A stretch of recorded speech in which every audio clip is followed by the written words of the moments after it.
Recently on our 2018 Honda Pilot, the keyless remote battery low display came on. In this video, I'm just going to try to show how to replace the battery. I did buy the CR2032 4-pack from Amazon, and this is what we'll try to do.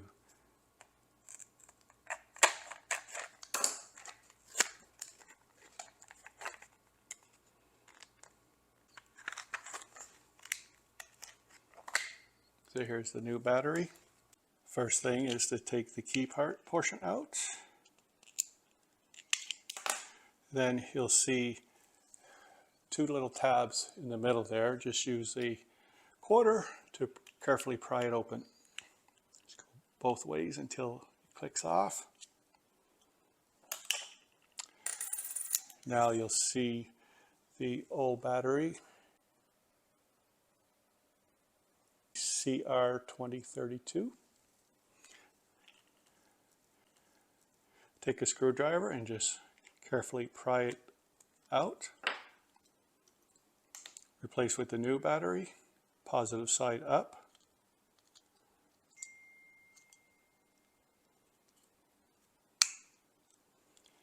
Then snap the case back together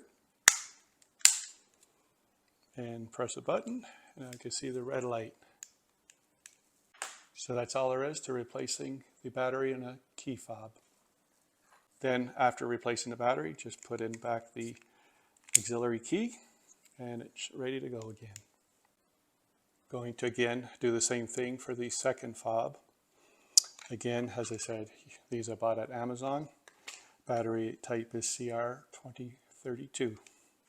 So first remove the auxiliary key, take your quarter and just slowly twist it back and forth to remove the top portion.